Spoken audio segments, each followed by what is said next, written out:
things that Yeah. it's kind of like I'm a troll. Like you have no idea how like I like to troll people in different ways.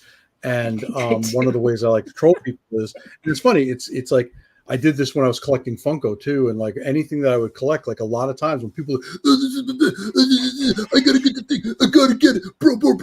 I lose my mind. I'm like, you guys. I mean, because I'm a terrible person. We all know this. I'm a Yeah, terrible, yeah.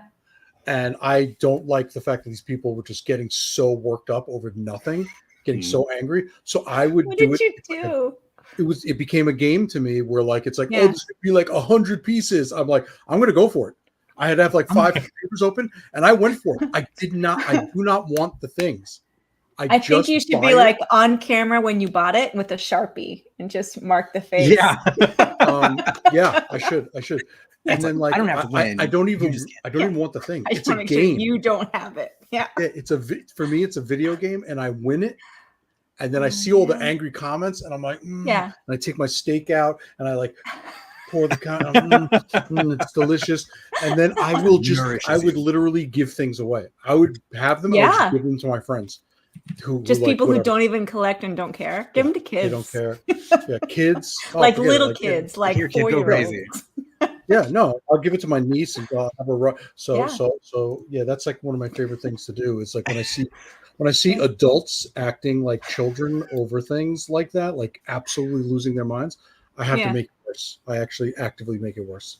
This is what I love I hear about that. you. I feel like grown-ups ruin Pokemon cards, Yu-Gi-Oh cards, that whole collector. Just toys in general. Like, if we want to get into the toy space, and maybe act like grown-ups about it. Yeah. No, but the thing is, it's funny because like I have the whole reason I got into collecting Funko. I was never collecting really for myself. I'd be crazy is someone who I was like I didn't like, but we were like into they were like, hey, can you get I didn't this really like him. Me? He was like, oh, if you see this thing, it's like going for like so much money on whatever. I'm like, you got it, man.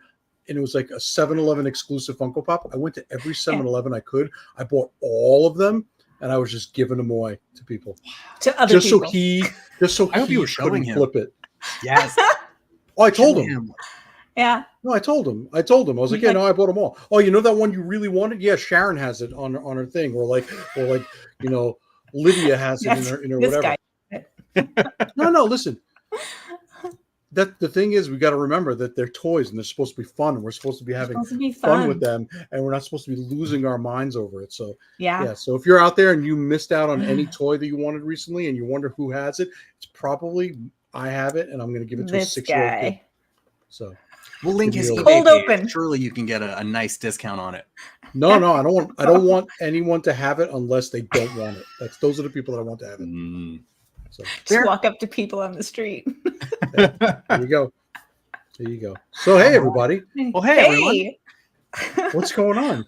This is look, we're here. It's the Fandom Social. Yeah. We're back. And I think I gave the hosting chair to Daniel this time. Yeah, it's a little warm still, but you know it's comfy. Yeah. Well, welcome in everyone. We are Fandom Social, as you know. You know, some of the people may have noticed, today is not Geek versus Geek or whatever our debate show was supposed to be titled.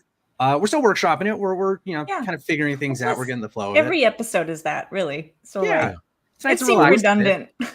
Yeah, it seems redundant to have a whole show about it until we work out the logistics, because me and Autumn will probably fight about something anyway. So absolutely. Given the cast tonight, we may get a preview. Yeah. I think sometimes the more you like someone, the better the fights are, because it's like a safe space. So I can say every terrible thing I ever want to say to Alex, because I know it won't matter. Yeah, that's fair. We go. Yeah. Paul and I used to get into the most vicious of fights together, but we're like brothers. So by the next day, it was like, hey man, what's up? Good morning. You guys are almost like cousins. You're almost cousins. Yeah. Yeah. So anyway, today we're doing news, right? Today we're doing news. Yeah. Daniel, Alex, and Autumn. There's no Paul. We kicked him off. We got him out of here. We don't want to talk to him. We're sick of his opinion. But he'll be back once he's done settling in his awful. I'm the East Coast right now. His awful West Coast life. He decided to move back to this expensive hellscape for some reason. So hey, welcome back, Paul, you sucker. Yeah, seriously, what a nightmare for me. Hellscape is too accurate because it's 106 out right now. So yeah, it was like 110 where I am right now. It was terrible. Yeah, I am. What is that in Celsius? Call out. I'm in a hotel room right now, so like. Well, you get to use the good AC though. I know, I do. It is good. It is good. Yeah. Well, good. So, I hope you're blasting it at like 62 degrees minimum. I am. Yeah. Hey, as long as we're here. Listen, see if I can pack some of it up in a jar and take it home. Just keep cranking the AC, and the environment gets worse, and then the heat goes up, and then you have to crank the AC. It's an awesome cycle. As long as I'm comfortable, that's all that matters. Yeah. That's all that matters. Yeah. We'll have underground tunnels to get us from one place to the other. Yeah. I love it. Keep them air conditioned, then we're fine. So, well, hey, why don't we hop into some news? Let's dive in. News, Daniel. Let me hit you with it. So, first up, Ticketmaster, our favorite evil entity. That's such a good story. Yeah, this one's great. For those of us that do hate Ticketmaster, myself included, I mean, we've kind of gone over the charges and stuff like that. You know, we know it's a racket. But hackers have actually just hit Ticketmaster within the last month or so. They've been kind of like teasing and leaking and teasing and leaking. And just this week, they leaked 39,000 printout tickets. So they leaked barcodes, dates. I have a question. First of all, it was me and Alex that did it. Now we can finally tell everyone now that we're done. We've been working on this. Look, this is a picture of I'm the one third from the right. Third I'm right in the center, so everyone pays attention to me. Okay. Because Yeah. So I have a question about it. Yes. Because once I heard that happened, I did not research it all because I wanted to ask the questions here. Did the tickets like the printable tickets, were they tickets that people had already purchased? So anybody can download them and print them out? They were. Yeah. Okay. So I think it's, go ahead. I was gonna say, so yeah, these were purchased tickets. So people, there was a data breach, right? And so once that data breach was like online, they kind of confirmed at one point, but I guess they weren't getting the ransom money that they wanted. So they went forward and just said, fine, here's proof that we do have this data. And they just started leaking tickets. Oh my gosh. The best thing is Ticketmaster tried to BS everybody and say like, no, we have security measures because, you have the barcodes and they're constantly changing. And they're like, no, we're talking about printed home, which is 39,000, over 39,000 for 150 upcoming concerts, including Pearl Jam, Fish, Tate McRae, whoever that is, and Foo Fighters. But now they're trying to figure out ways, because there's another thing called TicketFast. They're trying to figure out a way to bypass the mobile barcode switching and get it through the TicketFast to become printed home tickets. So you don't know, right? Yeah, like, you don't know if you're a printed home person. You don't know. You don't know, and I feel like my first thought was like, that's awesome. My second thought was, wait a minute, if it's printed home that people had already paid money for, it sucks for them. But then I was like, you know what? It actually sucks more for Ticketmaster because all those people will be entitled to a refund. Yeah. It's not just that like they can go ask for one, but like, hey, you gave my ticket to someone else. I want a refund. But the people who are putting on the performances, they still need to get paid. Mm-hmm. Right? So unless I'm, I don't know anything about this industry, but I would think they're going to lose a crap ton of money because those seats are still going to be filled. That's going to be they're all going to be packed. And the only reason someone's ticket that they paid for would work is if they happen to be the first one to show up with that barcode. They can't eliminate all the barcodes because someone actually paid for it. Right? Yeah, right. Unless they, and now they could think of something else that they could probably like do like a day of reissue or something. Yeah. They'll probably think of some workaround. I hope they don't. I hope whatever they do fails. I hope 100 and this is not to pick it. I hope like whoever the biggest artist is that is putting on a concert right now that has 150,000 seats sold in like the 3 cities, whatever it is. I hope that those people all lose out. I hope Ticketmaster loses billions of dollars, collapses in on itself, and dies a horrible death. See, now I think it does suck for the people who bought tickets and they're excited to go see. They're excited to see their band. Like I went to go see a show, and I saved up money because I was so excited to go to Willie Nelson's 90th birthday bash, and I had all these people, and it was a 2-day event. and I had 2 tickets. So it was like $900. And so I went ahead and went for it. And then I was paying it. And if I had shown up and I was not able to get in because someone stole it, I would have been devastated. But greater good, 100%. I think that if I found out that, I'm going after them for damages, and who knows if I'll ever get that, but they have to give me a refund. If they don't, I go to my bank and I get a refund. So like knowing that happened to me in order to take them down, I think is worth it. I mean, it's a little callous for me to say it when it's not directly affecting me now, but I feel like I would be okay with that. I don't know. What do you guys think at home, and what do you guys think? So me personally, I've gotten got like that before, where I showed up, I bought a ticket secondhand, and I mean, I was young, I was dumb, right? I bought a ticket secondhand. I show up and they're like, this isn't working. Like this has already been scanned in. I was so upset. And I mean, if like you said, if you pay off a show like over time and you show up the ticket's bad, I'd be furious. Yeah. Especially if you bought directly from them. Like if you buy it from them and it's not, because I bought it in the first, I was in line and I bought it in the first 30 seconds. So it was from Ticketmaster. So if I had shown up. Anyway, sorry, Alex, you were talking. No, I was saying, but Daniel, that's a bad example. No, that's a different example. You bought a secondhand, like a young dummy. But you bought it from one of those guys outside going, yo, you need tickets. And meanwhile, it looks like it's taped together. It's like Scotch tape. They hand wrote it, pencil on paper, Post-it note, 1 ticket in. I paid like $1,500 for Hans Zimmer tickets. It's going to be a whole experience. It's going to be amazing.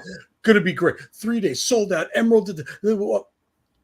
If I had to eat those tickets for Ticketmaster to die a horrible, horrible burning wreck of a death, I would absolutely be like, this is better than the concert.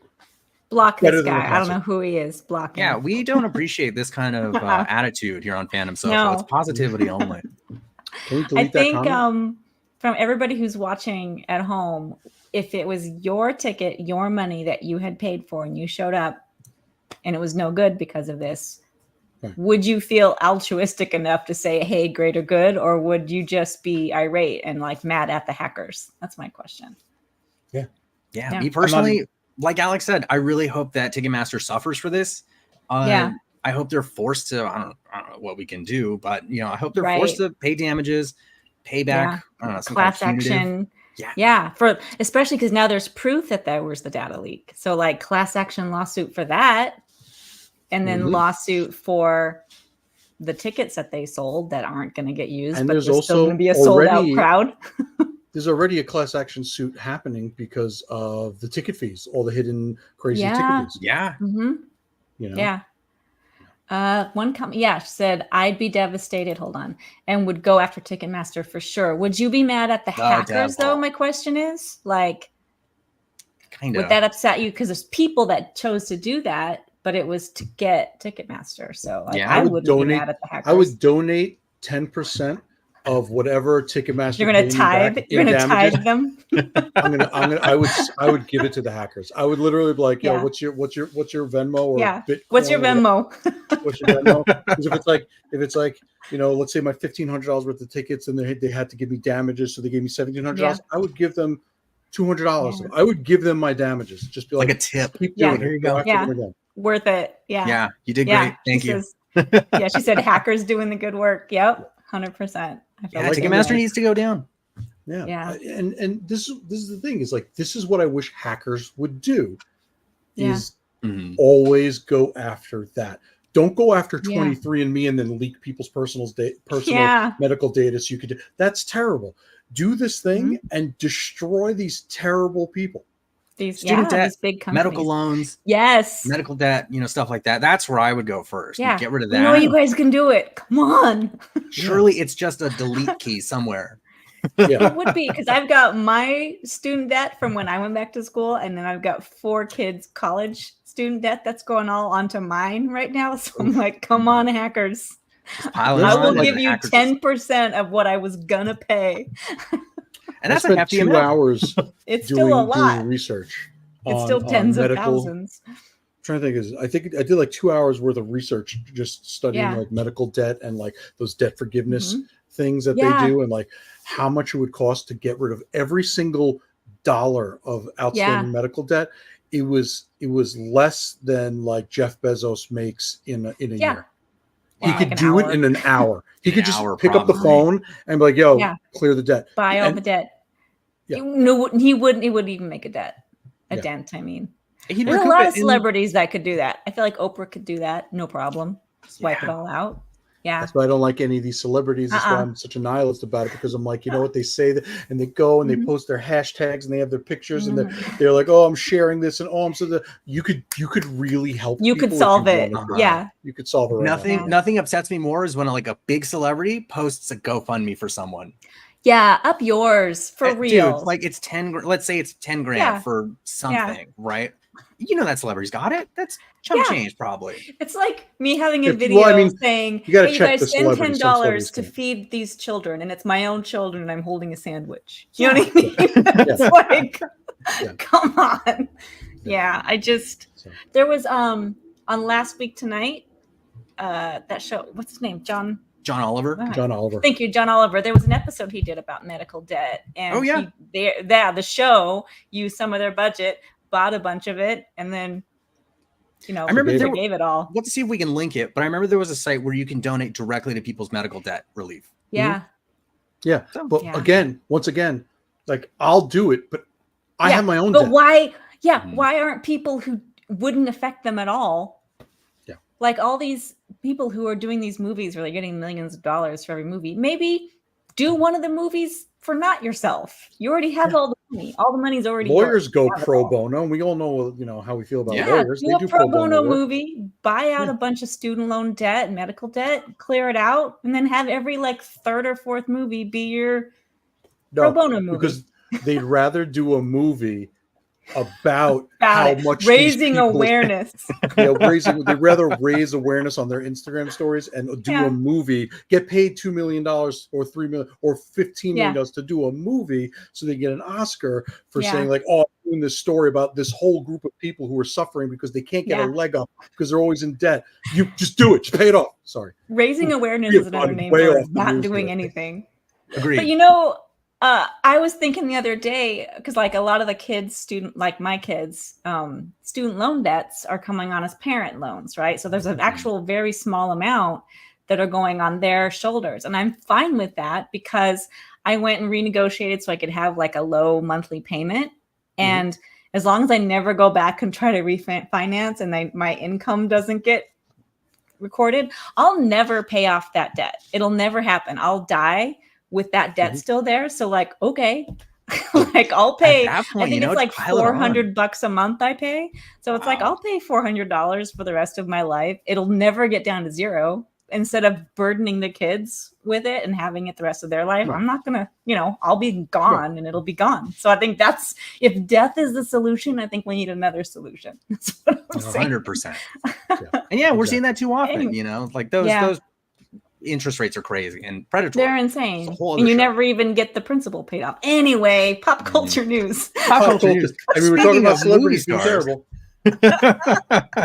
This person is on my list. I'm going to give him a phone call and be like, pay off some debt. Yeah. Mr. John Cena. How will you ever find him? No one can see him. The picture is up. I have a picture of him. So here's him at his announcement. Okay. It never gets old. It never gets old. Never gets old. It's such low hanging fruit, but you know what? Those are the sweetest. So John Cena, Mr. You Can't See Me, has finally announced his retirement from the WWE. He said he's done. He's out skis. He is over it. I didn't know he was still doing it. Me either. I thought once you start acting, you're just done wrestling. But I guess it's all acting. Yeah. I guess. Can we ask the question, is wrestling fake? I think wrestling is a sport in the same way that like gymnastics. It is a sport. It's not like they're making it up on the spot. You know what I mean? They plan it out, they choreograph it, and they execute it. And I think that while the storylines and what's going to happen in the ring is pre-planned out, it's absolutely a sport in my mind. I feel like once they get in there, it's all improv. It's a presentation, like it's a performance. It's Yeah, they choreographed, plan even in and they there. choreograph. Yeah. I Wow, mean, they may yeah. not choreograph every single moment, but they've Right. got the hit points and hit. Chaos. And I think I have great respect for it. There's a lot of athleticism, and their bodies, get beat up, and they have short career spans. But I just love that in the art, it's like it cites it's like Cena 47, 16-time WWE World Champion. Yeah, okay. Well, that's decided. I'm a 27-time Alex Aronowitz Wrestling Federation World Champion. But I can just say it, I do have to say the World Championship, it still requires a lot of athleticism to get there, because they're not going to put somebody in that spotlight of being their representative as the world champion unless they display a lot of athleticism. Now, it could be them or 12 other people or 30 other people who are all at that level, but I think it's still an impressive. I mean, it's also a popularity contest sometimes. Oh, sure. Sometimes they give it to the bad guy because they want to create some drama. Like, I'm going to give it to like gymnastics is fake. Yeah, we know that. But yeah, it's like it's not fake, but it's fake. Yeah, the stories are fake and the outcomes are pre-planned, but it's still a great performance. Yeah. Right, it's a great performance and it's great athleticism, I think. Yeah, I agree. I've heard it claimed once as improvised stage combat. In that, but it makes sense because with a story, because there's a sense of safety, right? Because these are ultimately these are actors that you can't hurt your talent, and that's talent. And like you said, a lot of it is pre-planned in that they know, okay, so-and-so is very popular this year. Like, let's make him the figurehead. Let's give him a couple matches, give him a loss. Let's give this guy a comeback story, or let's make this guy the underdog, or Oh, Dwayne says he likes when they go from good to bad and back. There's a story. I think that's fun. I think more sports should have this scripted storytelling of behind the scenes drama. I think it would be fun. Yeah, if they make it up in basketball and they come up with these storylines and dramas.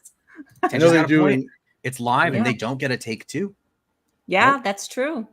People I have a lot of respect for the wrestling athletes for sure. Me too. The Hart family. Can we move on to John Cena, the actor? Do we like him as an actor? In the right place, he's amazing. In the right role. I enjoy him. Me too. What was his show? The DC show? Oh, Peacemaker. It was freaking great. Oh my gosh, he was fantastic in that. And he had emotion. He got me emotional. Yes, he delivered. I haven't seen Peacemaker. I heard it was great. Oh my gosh, so much fun. I don't have. What was it on? How did Paul let you not watch it? It's on Max. Okay. It's on whatever conglomerate service is. Yeah, it's all on the same thing now. One of these new streaming bundle. Just turn on your TV and it'll be on. Yeah. Look, everyone's saying Peacemaker. Peacemaker. Yeah. I gotta catch up. Yeah, he's so fun in that. And like Alex said, there's emotional range, and he was fantastic. So yeah, I think in other things he's just kind of a joke. You know what I mean? Like someone puts him on and it's a fun cameo, but no one expects much out of him. Yeah. And doesn't deliver much. And I think he's done a Fast and Furious movie, right? Yeah. Everyone he played Dominic's brother. I haven't watched the movies. But I did see the trailer. I have a long lost brother and family and oil. If family is so important, why don't we ever hear about this brother until this movie? Yeah. Because it's the family you choose, right? The family you choose. I do have this photo here of his cameo in Barbie. Let's see. Oh my gosh. Where he played the mermaid for a split second. Oh, it was so funny. I don't know if this story is true, and I can't remember where I heard it, but that he was nearby, visited the set when they were filming, and was like, "Hey, can I be in this?" And they were like, "Absolutely." And it was either the day of or the week of, immediately, you're going to be a merman and we're going to put you out there. And he just did it and then went back to his own filming thing. I love it. I've heard something similar. I talked about this. That's why you heard it, because I talked about it here with you guys. Sheesh. I tune out most of what you say. I was my friend told me way back some when. Guy.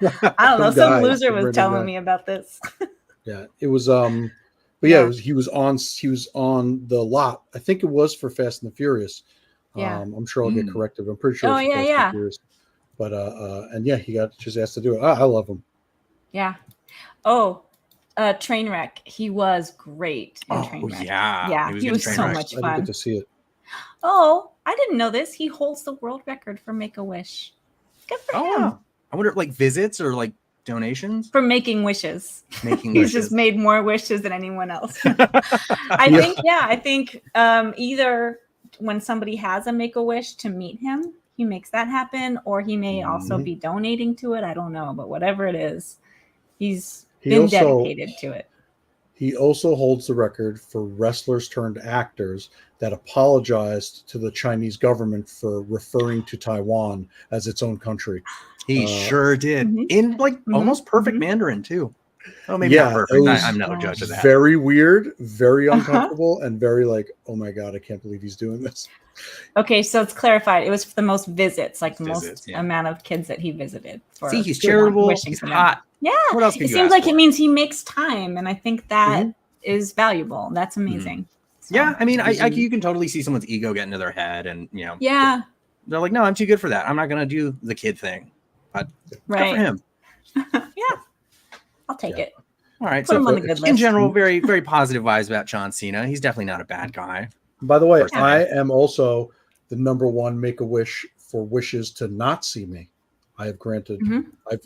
Most people wish to not. Most kids, they're like, I do not want to see him. I do not want to see that guy, and you're like, done. Yeah. You're like, granted, like a genie. Yeah. Never-ending giving. That's what you are. All right. What's next? What's next? Oh, this next one's kind of big. This is like, it's huge. It's more actor news. Not really. It's studio news. Paramount is merging with Skydance Productions, which is kind of big because like Paramount's an old company, and they've gone through some big changes in the past. You know, like management changes. I mean, ownership changes and mergers and stuff, and all sorts of stuff. That's one. You get one. It's okay. You get one. Now they're merging with Skydance, and you know it's going to be a big deal. Now it's like tech money kind of coming into to the studio system, so we're kind of at that point where it's like, are we going to start seeing more AI, more stuff like that? Yep. Do you think we're going to see AI that entirely writes and creates and puts out a final version of a show or a movie? I think they're going to use it for like brainstorming and then have like real writers come in and kind of clean it up. Yeah. But, you know, I was kind of looking at Skydance, their previous productions and stuff, and I didn't realize they were responsible for most of the Mission Impossible franchise after number 3. I didn't know that either. And they did a game I played recently, and I can't remember what video game I was playing. But yeah, they're involved in video games. They're involved in. Isn't that also all of a? Yeah, Dwayne says Skydance has already taken over making a lot of Paramount product. Interesting.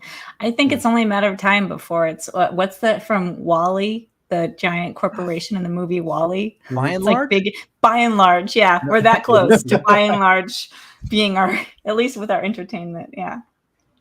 Someone's got to tell me what video games they've done because I can't remember which video games they've done. So someone in the chats will tell me. Is it Merge Dragons? That's what I play. Merge Dragon. I don't know what that means. Or Office Cats. Do they make that? Office Cats. Yes, they make Office Cats. We'll have to talk about these little. No. But I am playing an actual game. I play a lot of idle games, a lot of iPad-y games, but I'm actually playing because Riven was reintroduced. Like I played it way back in like 2000. I don't know, 1997. I think I played it, and then I played it again in like 2011, and then now they just re-released it as it's all updated, all new, and I've been playing it like an actual gamer. Like it's a whole thing. It's amazing. I have 2 screens going on, one so I can do some research and figure out maps. Like, look at me go. Is this like a mobile game or is this like a console game? No, it's on Steam. I'm playing it. Wow. It was put out before you were born, so it is very fair. Yeah, it was my first like real deep dive video game that I ever played that wasn't like a Sim City or one of those. So most recent, that was like 10 years ago, most recent. But yes, that is the most recent. I feel like those movies came out like 5 years ago, but yeah, the first one dropped in like 2012 or something. 2009, I think. 2009? Jeez. Maybe. I'm trying to think. I think it was 2009. That sounds right. Yeah, they did the new Star Trek movies. That's 15 years ago. They just did Top Gun Maverick, which have you guys seen that one? Oh, yeah. Oh, yeah. That was the one that I enjoyed because I finally watched Top Gun. I didn't enjoy it. That's strong. Wait, had you never seen Top Gun? I never saw Top Gun. It never interested me. And I watched it, and I was like, this is the stupidest movie I've ever seen. Yeah, it was a movie at the time. Yeah. Yeah. So I watched it so that I could watch Maverick. And then I watched Maverick, and I'm like, oh, this has an emotional weight to it because of the events of the first movie that sucked so bad. It was so dumb and so boring. And then they just did you see it on them? What? Maverick. Oh, both. Yes, I've seen them both. They do the Death Star run. Yeah. It's the Death Star run. Yeah. Just going down the little channel to shoot the missiles down the thing. Mm-hmm. I'm like, and has to pull up like immediately, right? Well, it's also like Green Lantern. It was like he's this, rebel pilot that he does things his own way, and really he's they send him on these like missions, or not missions, but like exercises, and then he violates the rules just to prove to them how their whatever is not working. It's like it's the same. It's this. If you watch Maverick and Green Lantern, they're the same movie.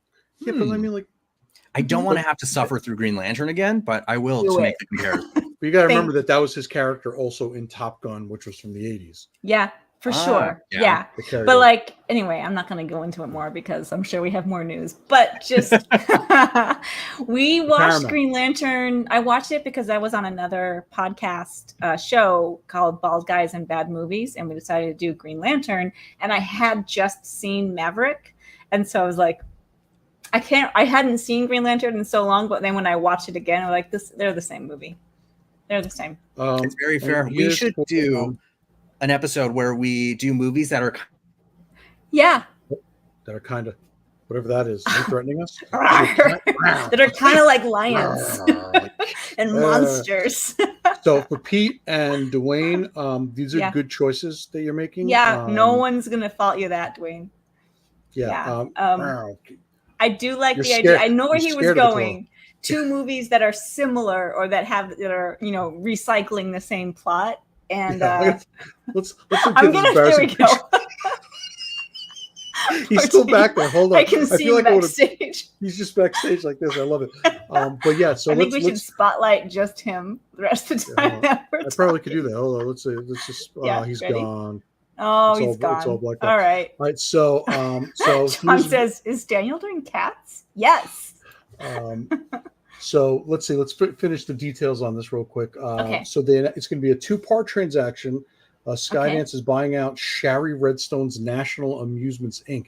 National Amusements, wasn't that also the movie theater chain? I guess they must have sold that off. And then merging with Paramount, and then they're calling it New Paramount.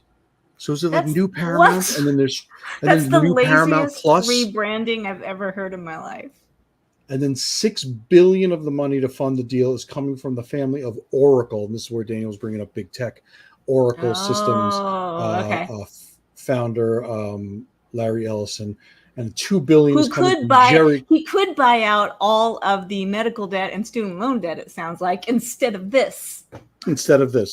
Maybe he's a big Star Trek fan. I have no idea, but all I know is rich people do great things with money all the time. And known for one of the questions they asked, will this strip the art from films in an effort to push for more profits? What art from films? I have not seen art from every 17th film. There's art in it. It's like every 17th film. So speaking I'm going to get you a rocking chair to sit on a porch and smoke your pipe and just art. There's no art in film. I mean, come on, Autumn. What art? Name the last film that you saw that was like blockbusters and art films are 2 very different things, and we don't tend to discuss a lot of art films here. Blockbuster film that is also you think art. Think of one. Oh, The Martian. I love that movie, and I'll watch it again and again and again. Yeah, and I read the book, and I love it. I think it's an amazing story. Yeah, despite your reservations on my wife Florence Pugh's character being the way she was used in Oppenheimer, that was a blockbuster of art. Barbie was technically a blockbuster, and it was art. So there is a crossover. But you're switching. I was going to say, are you switching sides? Because I thought you were arguing that there's no art in movies.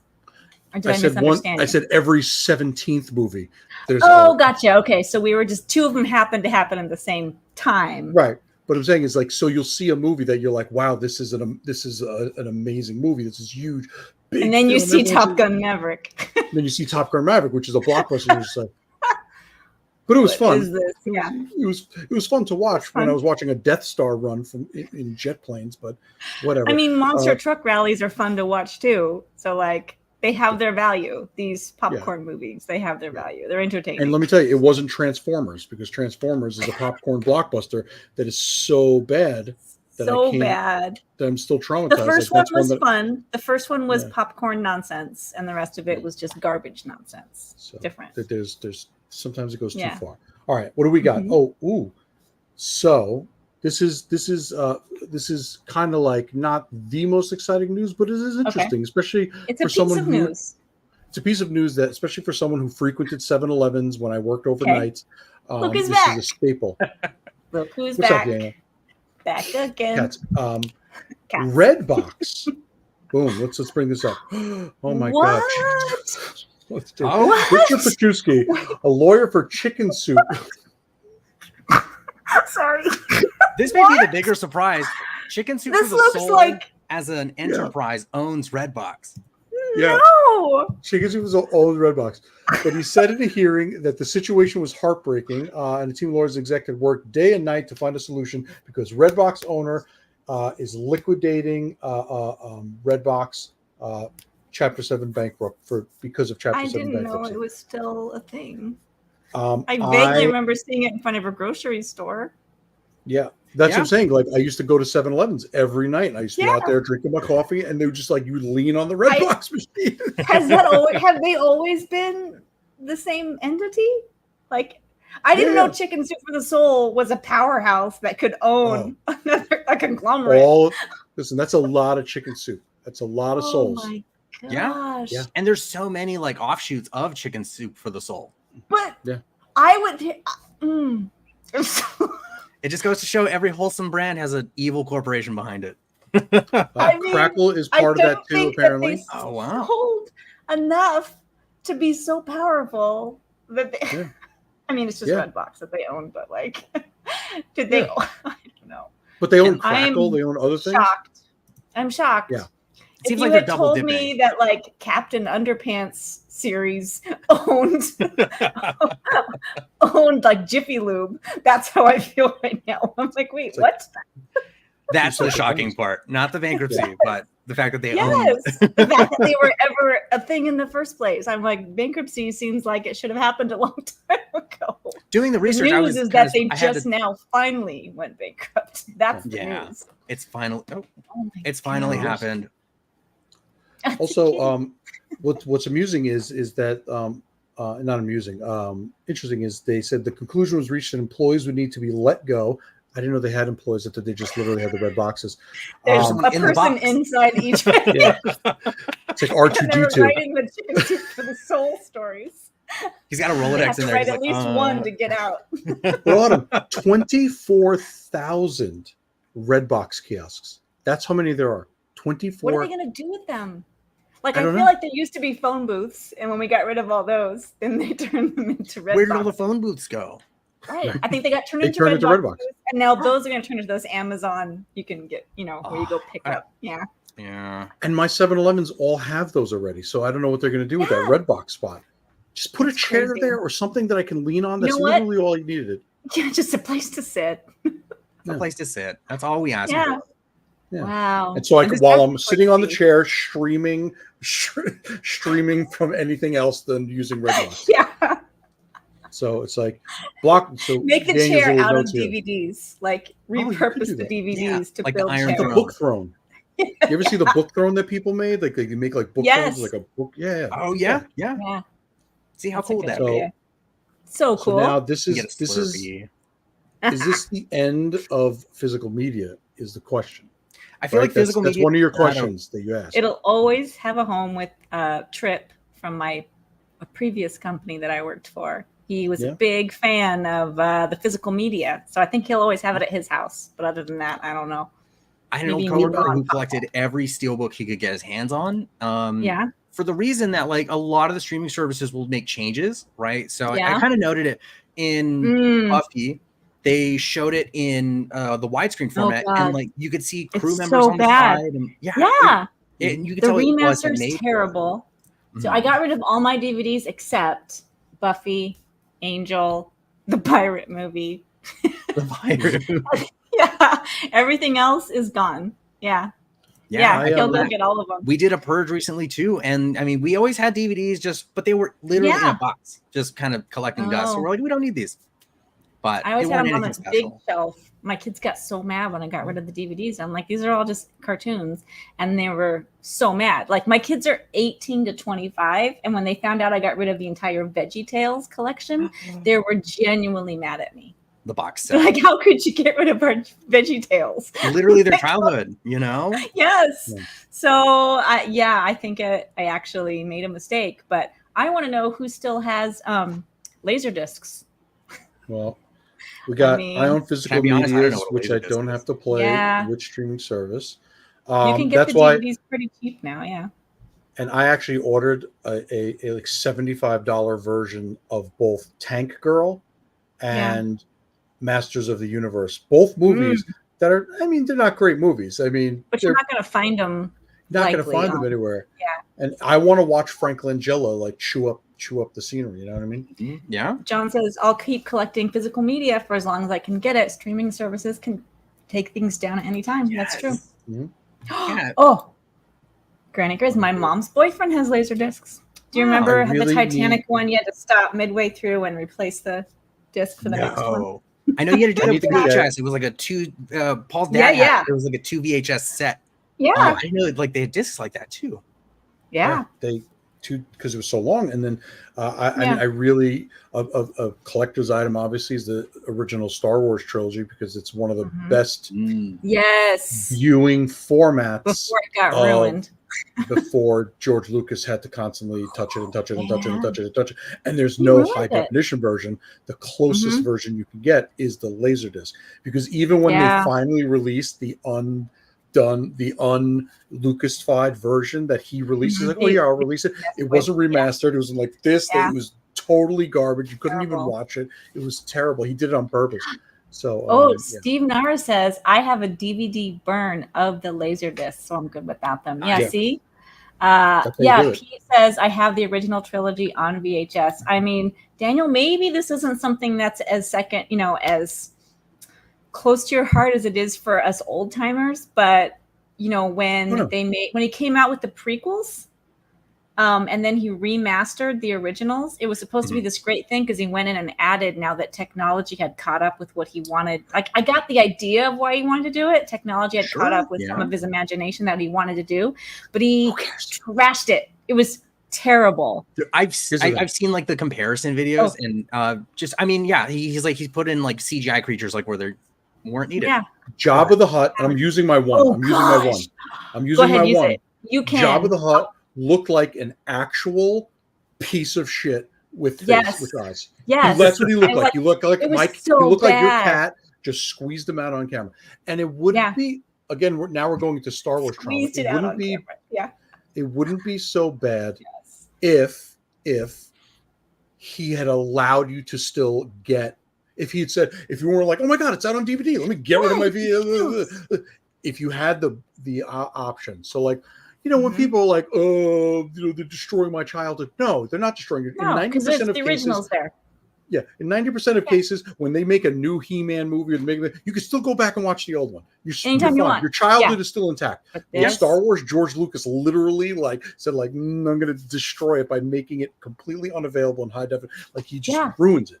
And by the way, Pete Tano has the original on VHS. I'm sorry, I don't care. We live in the future. VHS is terrible. It's the worst form. It's an awful format. I do not support it. I do not support audio cassettes coming back because they were terrible in the 80s and 90s, and they are still terrible now. Same thing with VHS.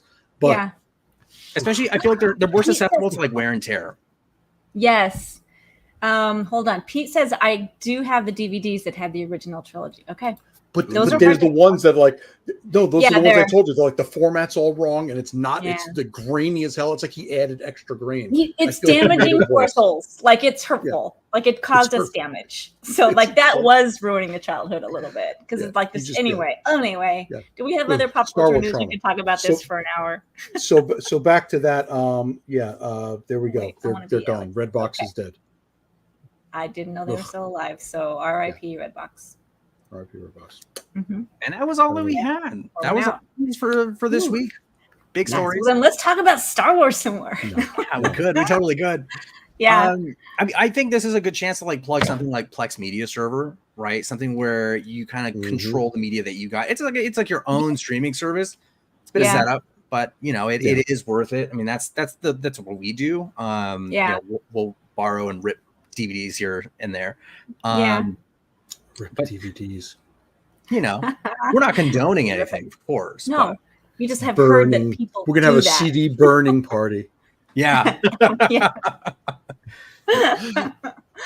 Oh my gosh. I still like some of my physical media. I've been getting more records. I've been getting, like I said, I've been getting some rando, but like I'm not going to get a physical media just of everything.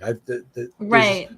By the way, I never told you guys this. When we did the Transformers things, I have this coworker that I always make fun of, and I was like, I asked everyone that I work with. I put a survey up. How many Transformers movies did he see? How many did he love? And how many does he own on Blu-ray?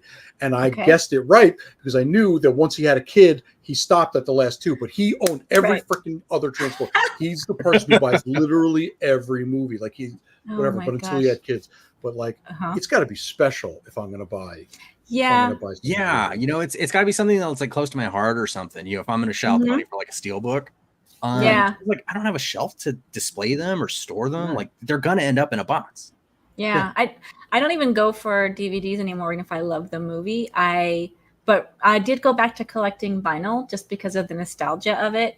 I got a record player and went back to like when I was a kid, when I was like 11, I started buying records, and it was like I'd save up my babysitting money or my chore money and then go to the record store and spend my $4 or whatever it was back in the 1900s and get my record. And I started like rebuilding my original collection because they were so special to me at the time. Yeah. And so like, that is, and then listening to them, even though it's a pain because you're used to streaming and it's just playing forever and ever, like the endless scroll on social. But it is kind of cool. Like even though I have to go back and flip it over, it is neat to listen to a whole album from beginning to end, and also to be able to sound pretentious when you talk to people. That's totally worth it. Also, absolutely, it's nothing like vinyl.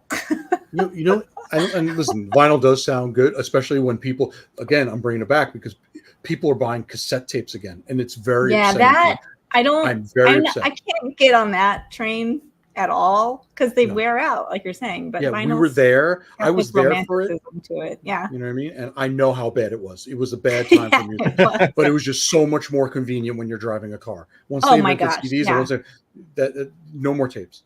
But with the physical media, it's also the art. Like I just, like I got the Spider-Man soundtrack, and it's like this super gatefold thing, and you pull it out, it's got a poster and all the liner notes and all this stuff. So I mean, that's why I like then again, you have only so much room, so I'm not going to buy 1,000 Blu-rays. I'm only going to buy the special ones. And in my lifetime, which I mean, I'm a little younger than you guys, I saw CDs like go from like thick booklets in there with lyrics and photos and stuff, and it felt like a little like inside look at it. Yeah. And then it became like less and less, and then it was just like a little folded sheet with like the front and then a little picture on the inside, and that was it. When you would go buy a CD from Tower Records, they would come in these giant cardboard rectangles with the CDs in the bottom to stop people from stealing them. Like it was like a big cartridge. It was a big cardboard thing, and then you would throw all that away. No, they added the cartridge later. Yeah, the cartridge when they got rid of the cardboard. So it was it was a cardboard, a giant flat cardboard. Really, it was crazy like art. And it was the whole thing had the extended art. Yes. It was the thickness of the CD case, but it was like twice as tall. So it was just empty in the top half. Oh my God, and it was so that it was harder for people to steal the CDs. But it's just like blank cardboard. It was like related to the CD you were buying. Oh, yeah. The cardboard on the front and back was like album art, basically. and it was all markety, salesy, kind of stuff. But you wouldn't keep it. It was just cardboard, and it had like the find one. Yeah, it was just Master of Puppets. Here we go. I'm going to show you here. This is like a Master of Puppets. It was crazy. Like that was normal. Released on CD. I remember the big plastic cartridge that like it was like a kind of like you said, like twice the height, but like part of it was empty, and it was just like a little magnet sensor or something that they would remove it at the door. Oh yeah, those kind of things. This one you would take the whole thing. This is how they used to come. That's what it looked like. Oh wow. Yeah. And sometimes they would have like extended artwork. So like they were making it like cooler and like whatever, but then they realized. But you wouldn't. But like the cardboard's flimsy, so it's not like you would keep it. It's like keeping the box of cereal after the cereal's gone. You know what I mean? It was like that quality cardboard. Yes. Yeah. That was. It was really interesting. That was. I do remember visiting Tower Records a couple times and like trying on like the headset, and you get to like kind of go through like the latest. Demo or something. And it never occurred to me later, like that's gross. Like we're all putting the same headphones post-COVID, there's so much that like I wouldn't have done back then. Like how many times did headlights get spread around that way with little kids putting their so gross now. So in news today, there's no more headlights from Tower Records because Tower Records only exists in one place in the world right now, and that is Japan. It's news right now. Headlights has finally been eliminated from Tower Records. yeah. It's brand new news. Chicken Soup for the Soul was responsible. Thank you, Chicken Soup for the Soul. Now you're making me think about Tower Records because that's where like I started my designer toy collecting because they were so into designer toys. Oh, they were all up into that. I have a little Tower Records figure. The character's name is Alex. He's got a pentagram T-shirt on. I'm like, and I got it from there, man. Anyways, that's all. Tower Records was like the scene in the 90s. Yeah. That was like where you went not only to go get your CDs, but it was like a place you were. Like it was a destination. Mm-hmm. You would listen to music, and they had little. It was a whole thing. You shop for T-shirts. You know what I mean? Like it was a whole. Yeah, it was. And now I wonder if I wonder if they're going to let one Redbox exist inside like the Tower Records. Inside Tower Records in Japan. Inside Blockbuster. Inside a Blockbuster. It's a turducken of. It's a turducken of old school companies. Yeah. Only the most nostalgic of us all can visit it.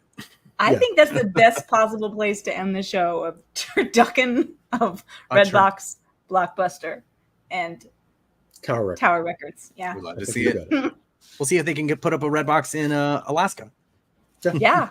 With Eliza. I love it. So yeah. Did we want to tell people about the thing with the Monday thing and the Monday Fun Days? So so who's got it? Who's got the Let's all do it at the exact same time, but say it our own way. Okay, ready?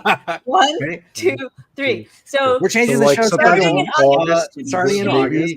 I'm gonna be moving the show. Instead of being on Thursdays, it's going to be on Mondays. Okay. Perfect. Got it. Nailed it.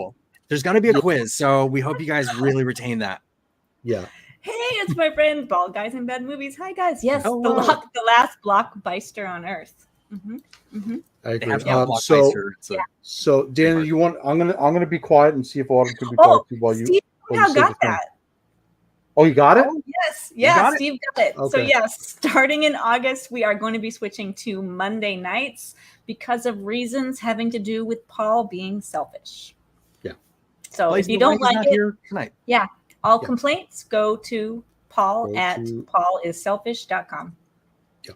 Yes. So that is the news. So that's going to be starting in August. And then I don't know if we had any other big news other than, make sure you're liking, commenting, and subscribing and clicking the notification bell and joining the Facebook group, Fandom Socialites, and following on all the social medias. People are saying that Mondays work better for them. Monday, almost every Monday works better for me too. So that works too. Same here.